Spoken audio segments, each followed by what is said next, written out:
Want kids with more brain power? An observational study has found that 2 hours of recreational screen time a day, along with more sleep, is linked to improved cognition in children. For children aged 8 to 11, the Canadian 24-hour movement guidelines recommends 9 to 11 hours of sleep per night, less than 2 hours of screen time, and an hour of physical activity a day.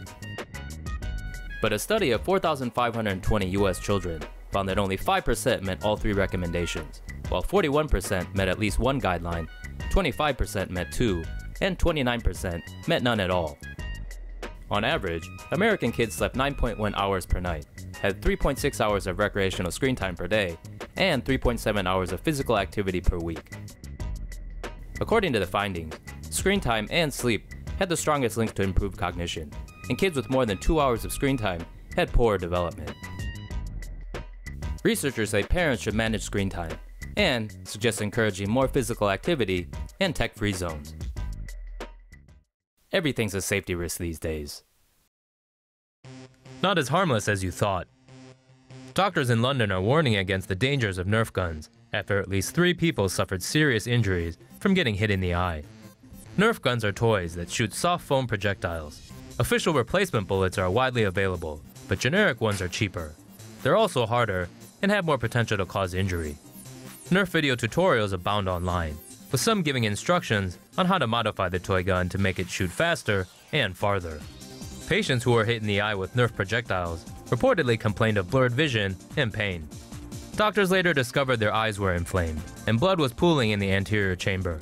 Both the cornea and retina had also developed swelling. Fortunately, after being given eye drops, their sight returned to normal in just a few weeks. Such eye trauma may not always lead to permanent vision loss, but could result in a long-term condition like glaucoma. Experts recommend wearing safety glasses to minimize the danger. Nerf manufacturer Hasbro warns people not to aim the guns at people's eyes or face. It's also pretty basic common sense. Still, nothing wrong with being too careful.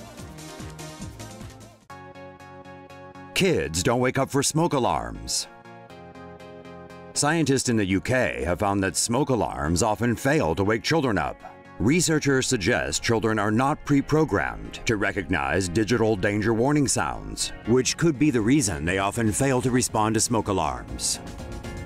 A prototype new alarm would lower the standard smoke alarm frequency of 3000 Hz to 520 Hz and use a female voice to issue a verbal warning. Young children are said to be more likely to respond to this new sound alert.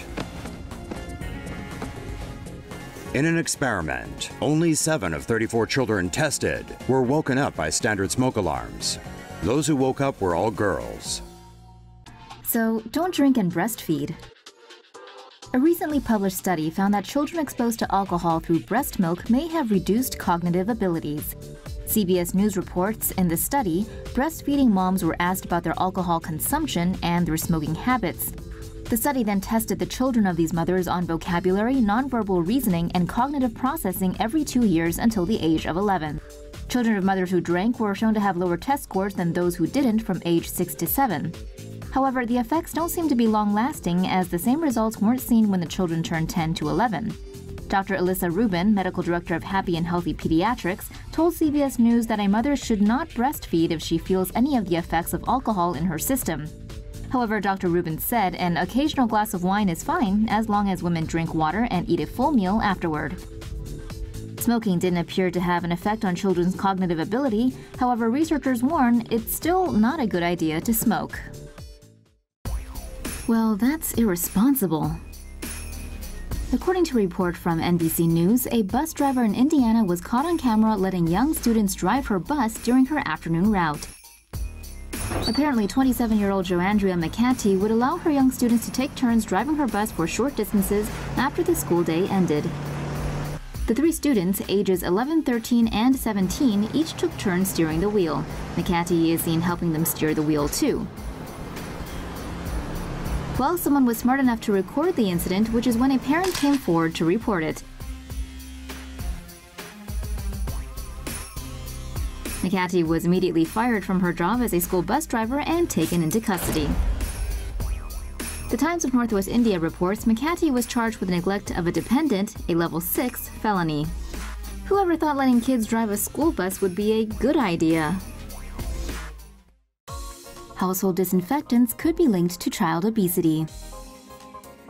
Here's another reason why some of your kids may look like walking blimps. According to a new study published in the Canadian Medical Association Journal, commonly used household disinfectants and multi-surface cleaners could be making children overweight by affecting their gut bacteria. According to CNN, researchers collected stool samples from 757 infants, analyzed their body mass index at older ages, and parental use of disinfectant products. Higher levels of lactospiraceae bacteria in animal studies have been associated with higher body fat. The study found infants living in households where antimicrobial disinfectants were used at least once a week were twice as likely to have elevated levels of lactospiraceae at ages 3 to 4 months old than children whose homes did not use disinfectants frequently. While the team found an increase in lactospiraceae with increased antimicrobial disinfectants, they did not find the same association in disinfectants without the bacteria-killing ingredients or eco-friendly cleaners. This suggests an association between disinfectant use and the overweight. Though the results show a connection between disinfectants and the gut microbiome, it does not imply causation. Further studies need to be carried out to establish a causal relationship. Weedkiller found in kids' breakfast foods. The Guardian reports glyphosate has been found in a number of breakfast items specifically targeted at children, such as cereals, oats, and snack bars. A report published by EWG's Children's Health Initiative says that according to lab tests, the foods were found to contain a hefty dose of the weed-killing poison. Around 3/4 of the tested food samples were found to have higher glyphosate levels than what EWG believes is safe for children. Junk from big-name brands such as Quaker, Kellogg's, and General Mills were found to have some of the highest concentrations of the chemical. EWG also said they believe federal limits are outdated and that the EPA should limit the amount of glyphosate used on food crops. A CNN guest said the EPA says people should avoid consuming more than 2 milligrams of glyphosate for every kilogram of body weight. He continued saying nobody on Earth consumes anywhere near that amount of glyphosate and claimed EWG was just lobbying for the organic industry.